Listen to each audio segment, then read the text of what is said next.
fanambarana manoloana situation misy eto amin'ny tany sy ny firenena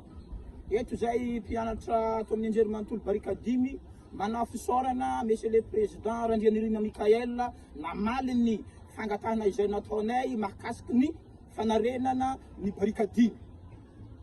hita ary azo tapain-tagnana ny fagnamboarana vonjy-maika izay namenareo anay mpianatra barika 10 sy administration rehetra fa manaraka izany ndray mangataka izahay hanafianganana ireo fototrafidrasa izay mbola tsy mihetsiky sy hifanaovana fampiresahana eo anivony fanjakana malagasy amin'ireo banque mondiale mba hafahana manamboatra ny mbola tsy mandeha. Manoloany zava-misy eto amin'ny tany sy ny firenena ireto izahay tanora mpianatra université ato barika 10 dia manoana ny fitondrana fagnavozana izay taritinao Andriamatoa Mikaela Randrianirina. Ka noho zany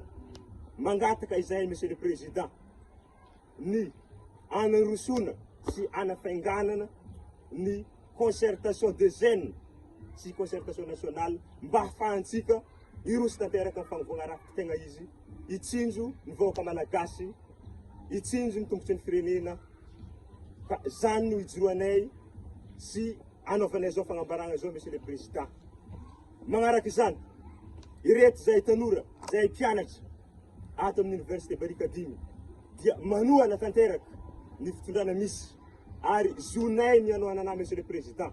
satria niarany tolona isika ary anano ny olona nanampy anay ka tsy tia hisy ihany izany fanonganam-panjakana tsony izahay mpianatra izay tanora ato amin'ny université. Eto za mitodika ho an'ny tanora jiaby agnereto Madagasikara magnoloana saborivory jiaby magnentana atsika jiaby zahay mba tsy ho azon'olo rondrondohana amin'izay fanakorontanana ny firenena. Zahay dia manoana tanteraka ny fitondrana ary